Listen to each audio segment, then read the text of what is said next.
Welcome back to the Girl Cave. Today we're going to talk about crafting on the go. Do you have something that you work on when you are traveling? For me, it is hand piecing. Hand piecing is when you take a sewing project and you complete it by hand. I find that it is very easy to work with when I'm in the car or on a plane, or maybe I'm at the doctor's office waiting. I keep this little box. It's a sandwich box that I got at Walmart. And I always have this in my purse with me.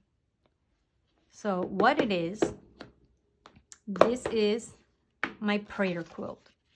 So the first thing that I have is a sticky note here on this side with my information, explaining what it is, so that if somebody finds it, they'll return it to me. I'm hoping, because maybe if I didn't have the information, they would just see this and just not even know what it is, think it's garbage, and throw it away.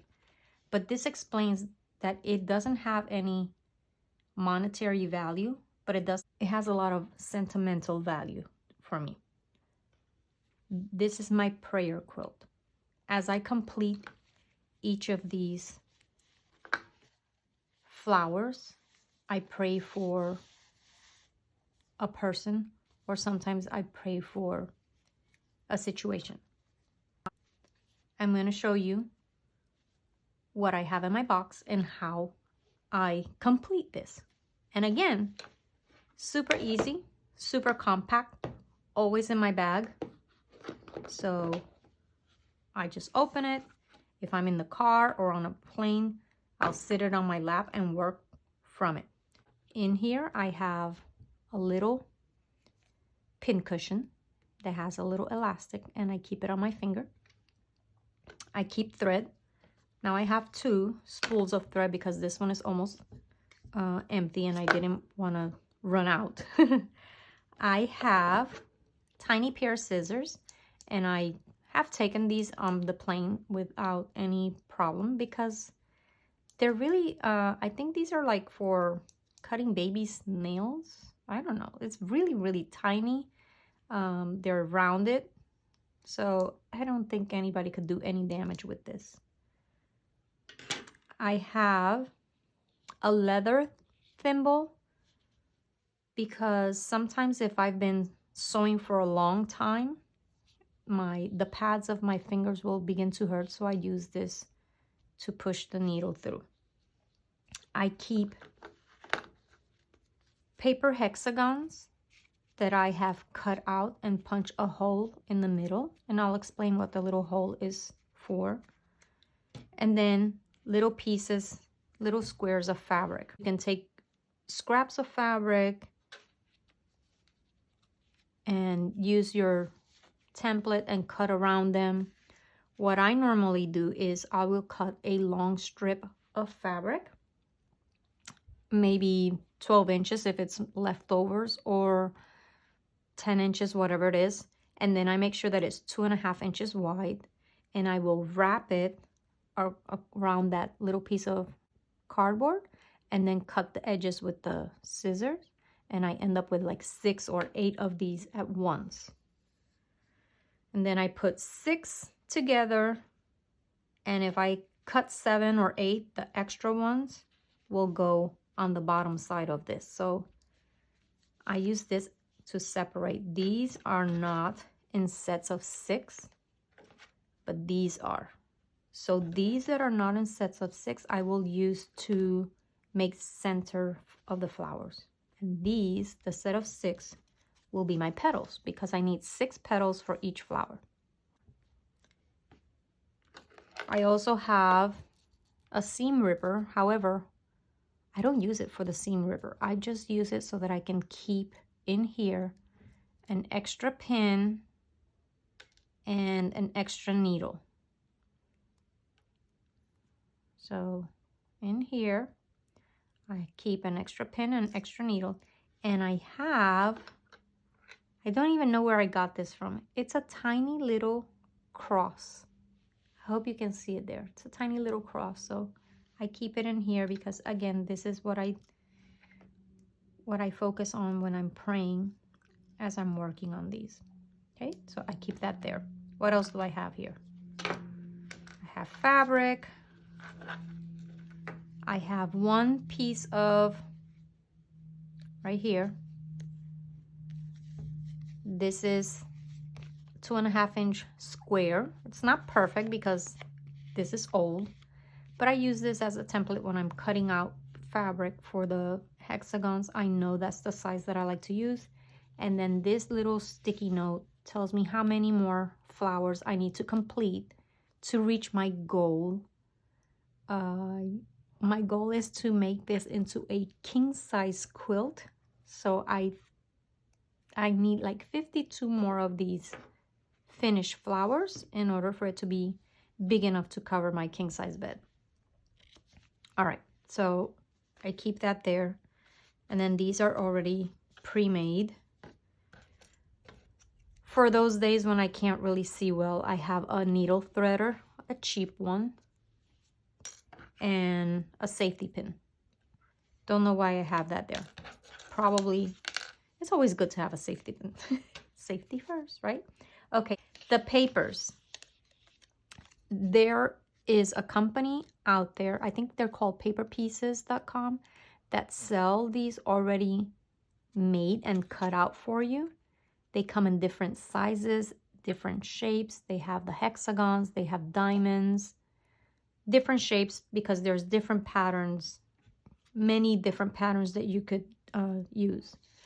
What I did was I found a website, and I will try and find the website again and link it below.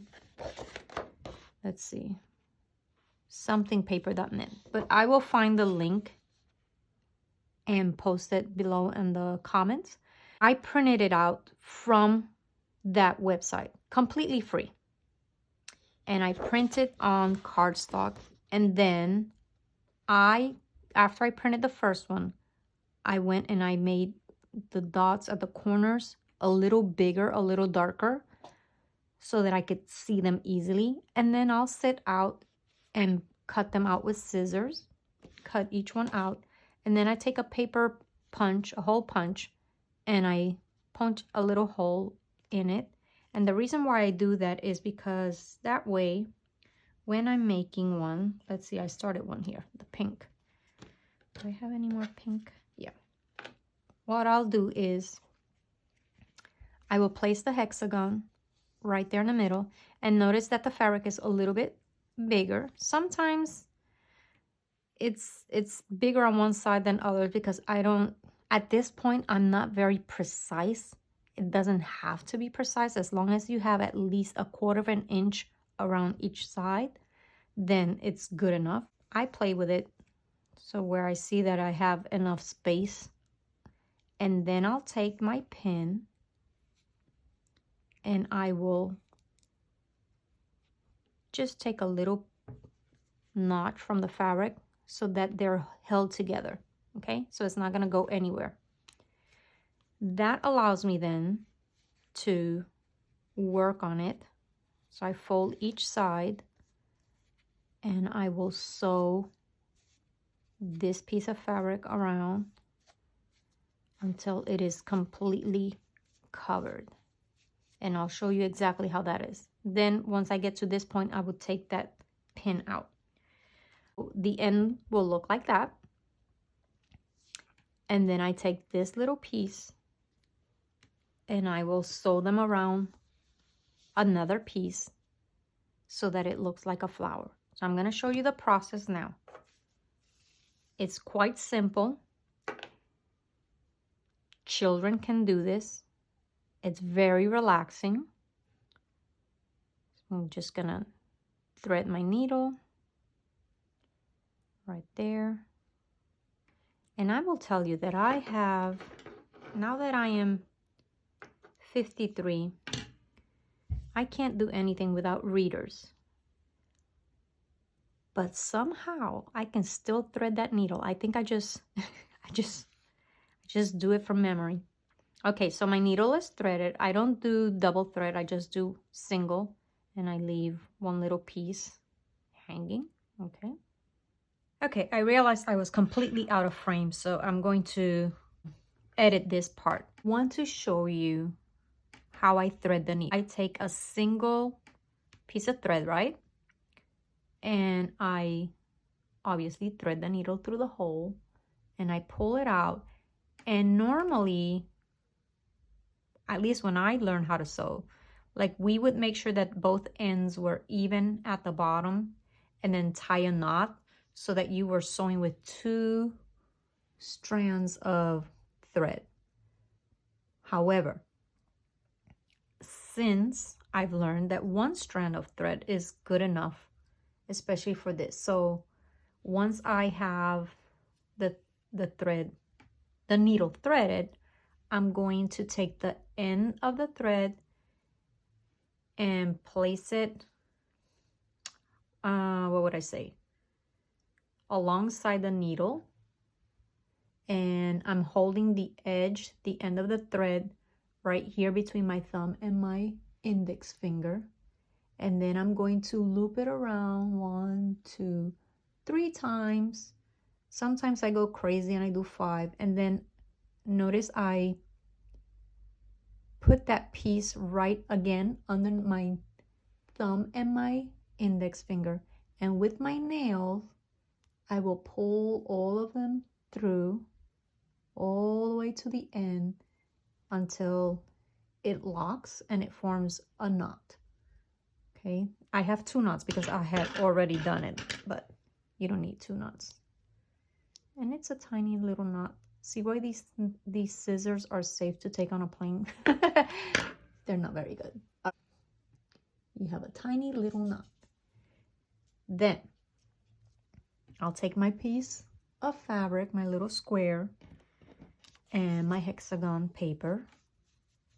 And I want to make sure that I have at least 1/4 of an inch around each side. I will hold the fabric and the paper together with that pin. Again, I just take the pin and I pierce it right there through a piece of fabric, and I come up, and that way they are held together. And now I just start folding the corners, and I crease it because you want it to be taut against the paper, not too tight that it would lose the shape, but taut so that it's not too loose. And then I fold this other piece, and right there where that seam forms is where I'm going to get my needle, and then make sure I'm in frame here, and I'm going to just take a piece right there from the bottom part. I go right through the bottom part and I come up on the second layer just a tad. I'm not sewing through the paper, just the fabric. So I put my needle in, and when I feel the paper, I kind of lift up and go through the next layer, pull my needle, and because this is my first loop, I'm going to make sure that I put my needle through the loop of thread, and when I pull it, it knots, so it's not gonna get loose. Okay, you don't have to do this at every corner. You can, but eventually you will waste time doing so, because if you make let's see, 400 times 7, that's a lot.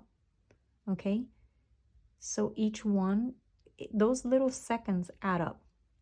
So what I do is I will take a knot at every other corner. So again, right here, just push through, come up, pull, make sure that the thread is right on the top side, right? Because you want it to be nice and taut. And then fold the next corner, make sure I'm in frame, and again, down, up. And for this one, I'm going to take another stitch right in the same spot and make my little knot so that it doesn't come apart. And I continue to do the same thing right there. Right there.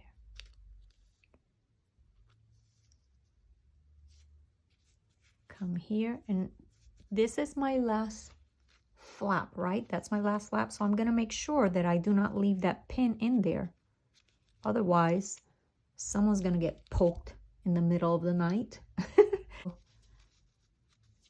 Close that corner, take my little stitch, and again, don't sew through the paper, because then you will have a really hard time getting it out.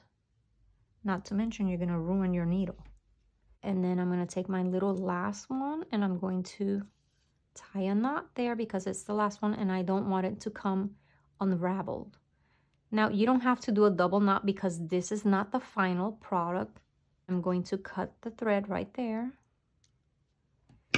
And at this point, I'm still gonna leave that paper in there. This is why it's called English paper piecing, because the paper is still in there. Many years, I'm talking hundreds of years ago, people would actually use like newspaper, and they would even leave the papers in there. You can still find some antique quilts that still have the paper in there. I take this out because this is cardstock, but I will not take it out until I've sewn this piece to other pieces. This is the inside of the quilt, so eventually this will be covered with the batting and then the backing, so you're not going to see this. So this part does not have to be beautiful, okay? Because nobody's going to see that part. Once I have 1, 2, 3, 4, 5, 6 of my petals and a center, I start attaching the petals to the center because I want this center flower, this center completely surrounded by my petals. Remember, the paper is still in there. You're not going to take that paper out until this center is completely surrounded by 6 petals. Why? Because if I remove that paper right now, as I start sewing the pieces to another, I'm handling it and I'm going to eventually stretch it out of shape. And if it loses its shape, it's not going to fit in perfectly with the others. These are basically puzzle pieces, and they have to be the same length in order for them to fit perfectly. So if you stretch it, you might think it's just a little bit, but when you add that little bit to all 400 of your flowers, it ends up being a lot of it. And then you're going to have a lumpy, bumpy quilt. And nobody wants to sleep in a lumpy, bumpy quilt. Everybody wants a nice, cozy, comfy quilt. That's why we recommend that you either print your paper templates or you buy them from a company. It's cheaper to print them out on cardstock and cut them out yourself. Just be very, very careful and very, very precise when you're cutting them out because they have to fit together. Okay? All right. Okay, so maybe if I have a dark piece of paper, maybe you can see better. Let me make sure that I lock this. Okay, so again, I'm holding the little tail right there. I'm holding it. Fold this way. Hold them tight. Not so tight that you're losing circulation, but just so that it doesn't slip through. And then find the other end and place it right there above the needle. And you're gonna grab it right there. So now I have both ends. I have this tail and this tail, and I'm gonna grab them. And I'm going to wrap my needle. 1, 2, 3. Sometimes I do 5 because I keep talking. And hold on, I did that too fast. So once I have my 3 loops, I'm going to kind of shove it down to where the two tails are, and with my fingernails I'm going to pull, pull, pull, pull, pull. Notice right there, that's the little tail, but I'm still pulling, and when I get to the end it forms a little knot. Okay, how it works, I don't know, it's magic. So now I have my short tail and the long piece, and at the end it's got a little knot. So now I can show you how I'm going to add my petals to the center, and this is where this little clip comes in handy. So I'm going to align them corner to corner, and I'm going to make sure that they are even, right? They're like right above each other. And this little piece just does me the favor of holding them together. They're secure, so they're not going to move around. And now I start sewing this petal to this petal. And I'm not going to sew through the paper. So basically, I'm just going to go through the corner first, not through the paper. So I'm lifting right through that little seam. I'm going through, and then I'm going to do the same thing on this side. I'm going to go through that seam and I pull through.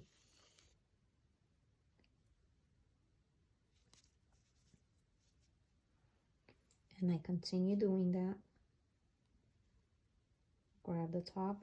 See how I put the fabric through and I kind of pull up so that I make sure that I'm not grabbing the paper, and I grab the other side and I pull through. And you can, because it was the first time, you can make your little knot. It's not going to go anywhere. And you continue doing that. Now, this is where that first stitch is. I don't want to make my second stitch here or here. I want it close. It doesn't have to be exactly right on top of it, but you don't want to leave too big of a gap because somebody's toenail is going to catch on that in the middle of the night and rip your work apart. So make sure that your stitches are close enough that nobody is going to ruin your quilt. And you don't have to do that knot every single stitch, right? And at this point, it looks like this would take forever, but it's because I'm trying to show you exactly the process. And if I went too fast, then you wouldn't see it, right? My thread came on out of the needle, so I'm just going to, if that happens, you're going to have to trim your thread. And notice right there, it's kind of frayed at this point because we've been handling it. So cut it at an angle. It makes it a lot easier to go through the needle. Look at that, like butter. Okay, and then you keep stitching. Now, if it catches onto the other, just with your needle, just get it out. And again, if I weren't trying to show you exactly how I do it or talking, I'd go faster. So I'm going to see if I can sit down and still stay in frame and ignore that the camera is there and show you pretty much how normal speed I would do it. Now, it's not going to be like zoom, but it wouldn't take me that long. Otherwise, I'll die before this quilt is finished.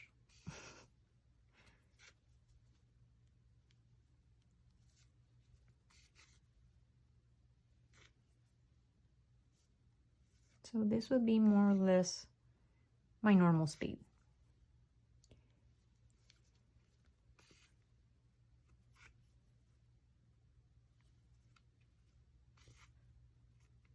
Once you start doing it, you kind of get into your own little rhythm.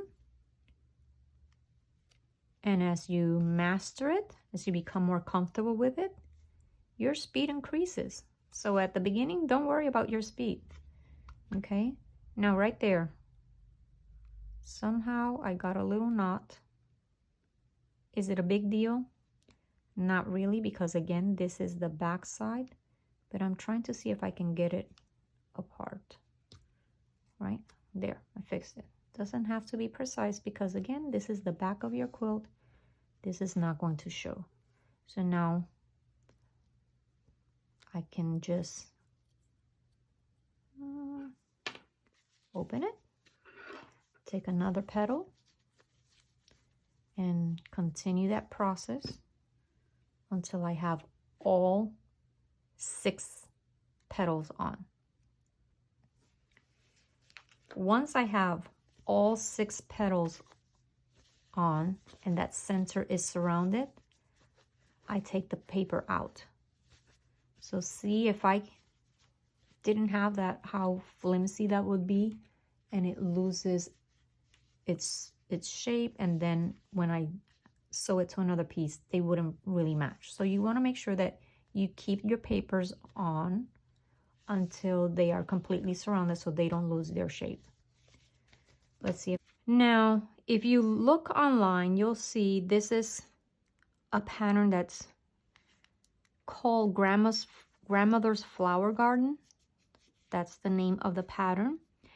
And the very traditional way to make this pattern calls for using, like, you will have your flowers, and then around each flower will be a pathway, and they would use the same color pathway. You could use black, you could use white, yellow, any color that would stand apart from your flowers. That's the very traditional way of making this quilt. However, we have a lot of young quilters now, and they're not really into the traditional quilts. They have a more modern eye and style, so they will make variations to the quilt. And the patterns that they come up with are just amazing. For me, I am not making a traditional flower garden either, but it's not completely modern. I don't think so. I will post a picture of what my finished quilt will look like, or what I intended to look like, because obviously until I finish it, I can't tell you what it's going to look like. But I am not going to have a colorway in between my flowers. I'm just going to sew all of my flowers together. And it will be, I'm going to cluster my flowers by color. So I will have all the pinks in one area, all the yellows in one area. And I want it to almost like look like a wash of color, like a color wash. Almost like Monet's garden, I would say. Okay. Once I finish all of the flowers and I start sewing the flowers together to each other, at that point, I will not be able to carry them in this little box. So when I get to that point, which is coming soon because I only need 52 more of these, at that point I have to think, how am I going to carry this project with me so that it's accessible at all times? Because you never know when you're going to have some downtime. Never know when you have to go to a doctor's appointment, or you're sitting there just waiting for a meeting. And I don't like to just sit there and do nothing. So I like to keep busy. And this is the perfect time. I really enjoy this process. It's a very quiet process for me because when I'm working on this, again, I'm thinking about friends, family, neighbors, my students, and I will say a little prayer for each person. For each flower, I say a prayer for one person in particular. And just pray that they do well, that they are happy, that God keeps them safe and guides them through their day, their life, their decisions. And that's what I do. And it helps me relax. It helps me connect with God, with family, even though they may not be part of the conversation. They are in my heart and in my thoughts at that point. So I like it.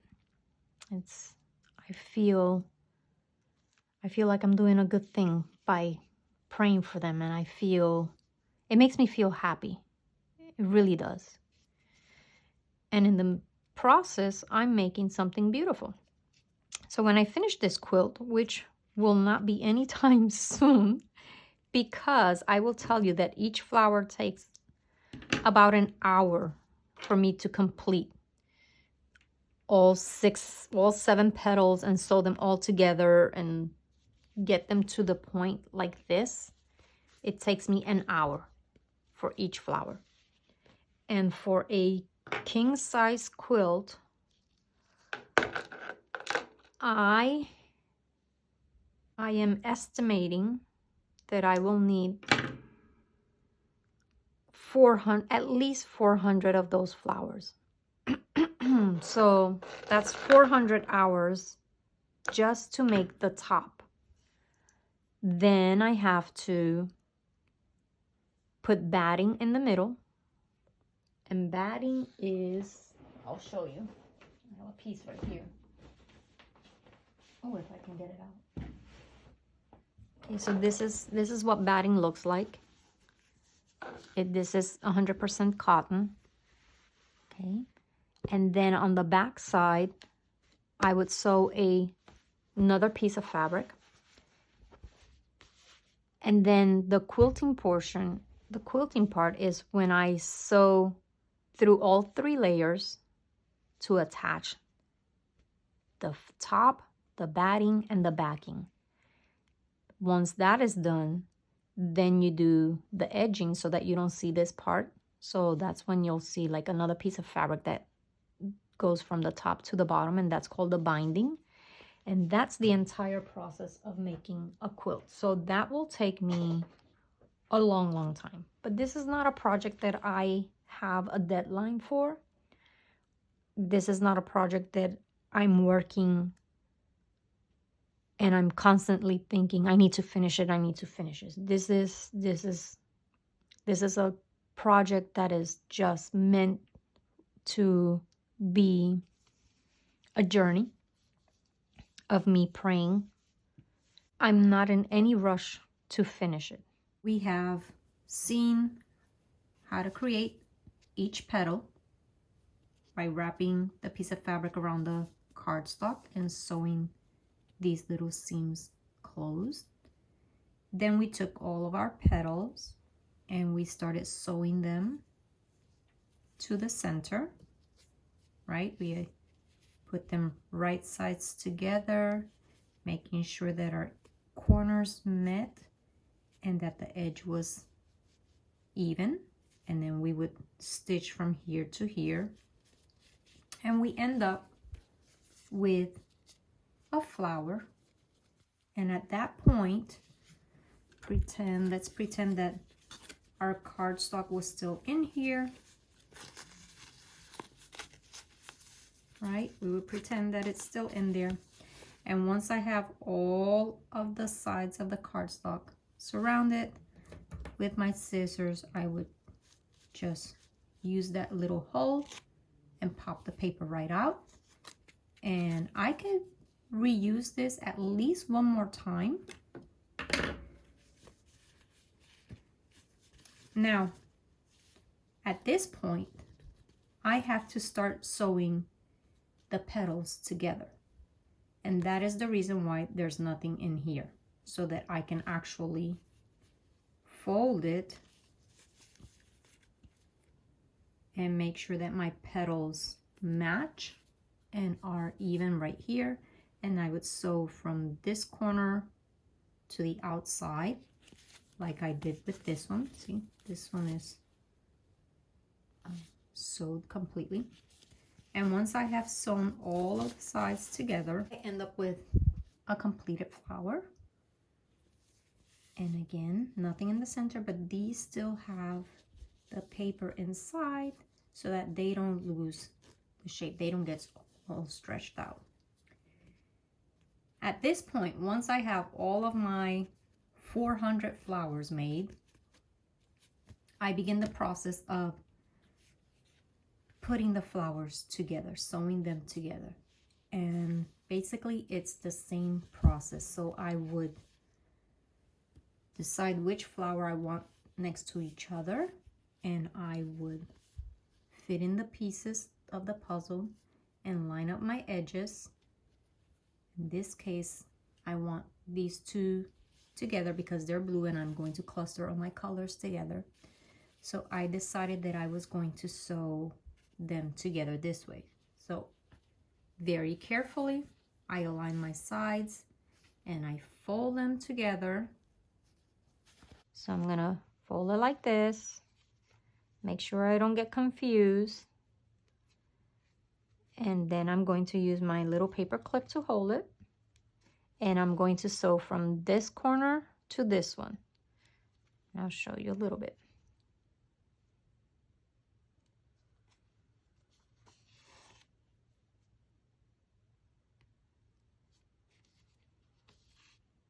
And again, I'm not sewing through the paper. I'm just grabbing a little piece of the fabric. I'll stick my needle in. And as I stick it in, I pull up just a bit so that I make sure that I'm not sewing through the paper, because it's cardstock. So it's going to be thick paper and it's going to dull your needle and it's going to be difficult. And then when you pull it, it's not going to come out. You're going to be stuck with paper in your quilt.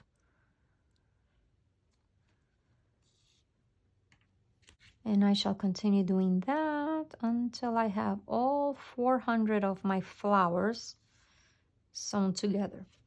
So you tell me, if I have 400 flowers and each flower consists of 6 petals and 1 center, how many hexagon pieces will I have sewn together total?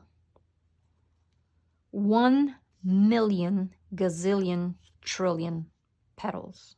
I'm pretty sure. That's what it feels like. And how many hours?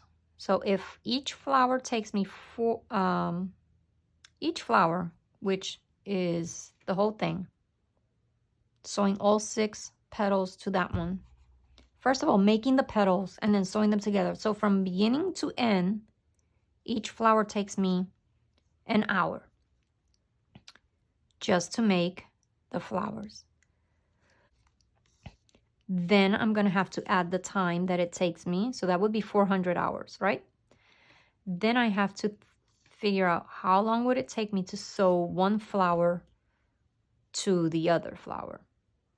And add that to my time. And then finally, how many hours will it take me to quilt each flower? Because I'm going to do this project.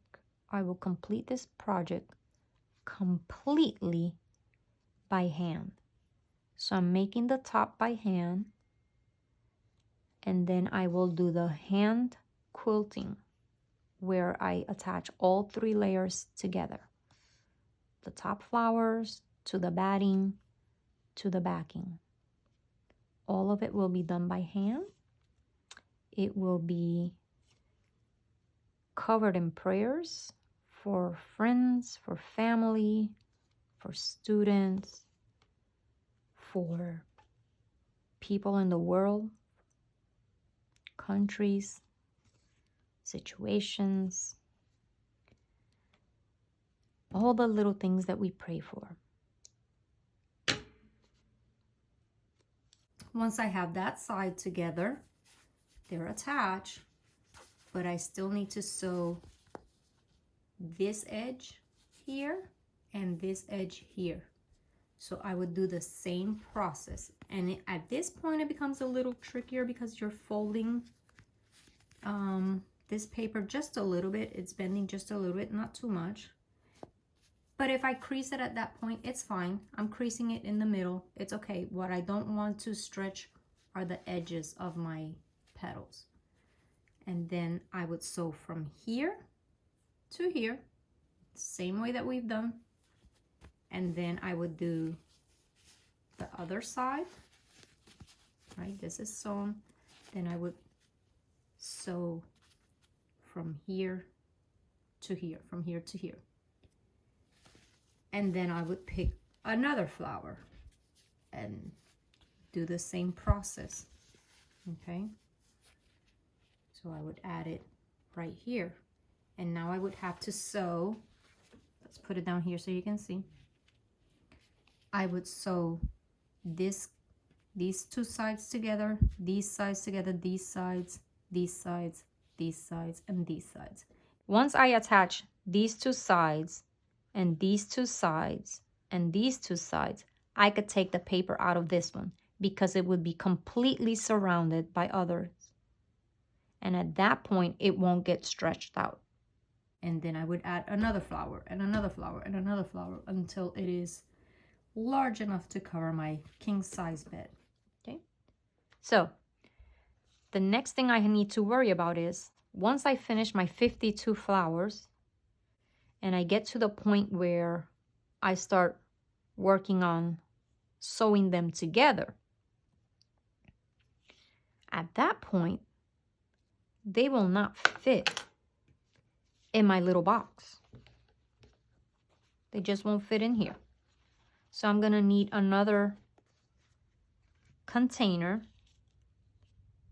that would be portable, that I could carry easily in my purse and have access to whenever I need to. I know that some ladies carry their English paper piecing projects in a Ziploc bag. That fits in your bag. I personally don't know that it would work for me because I don't want them getting all crumpled up and squished. I'm too OCD for that. I would want them to be flat. So I don't know. I don't know what I'm going to get, but it has to be that it fits in my purse. So I would think that it would have to be a box. Let's see. Once I have 2, 3, right? Once I have, I don't know. I'm not going to worry about that too much right now because that's not the purpose. The purpose is to focus on my prayers. And I will cross that bridge when I get to it. And if my car ride is over and I'm not done with the flower, I just fold it and put them in here, okay? And it doesn't have to be perfect. It can be a quick thing. Normally, I would only have one spool of thread, but this one is almost done with, and I didn't want to be caught off guard. So I'll put the paper pieces there, and then I just put these right there. Just put them there and be done until the next car ride. And that is my prayer quilt. What do you travel with? Do you craft when you are on a long car ride or maybe on the plane? Maybe at the doctor's office? I know some people carry some knitting with them or crochet. Maybe cross stitch, word search. I can't read in the car. I get car sick. But for some reason, I can sew. I don't understand how that is. If I try reading, I will get car sick, but if I sew, I'm fine.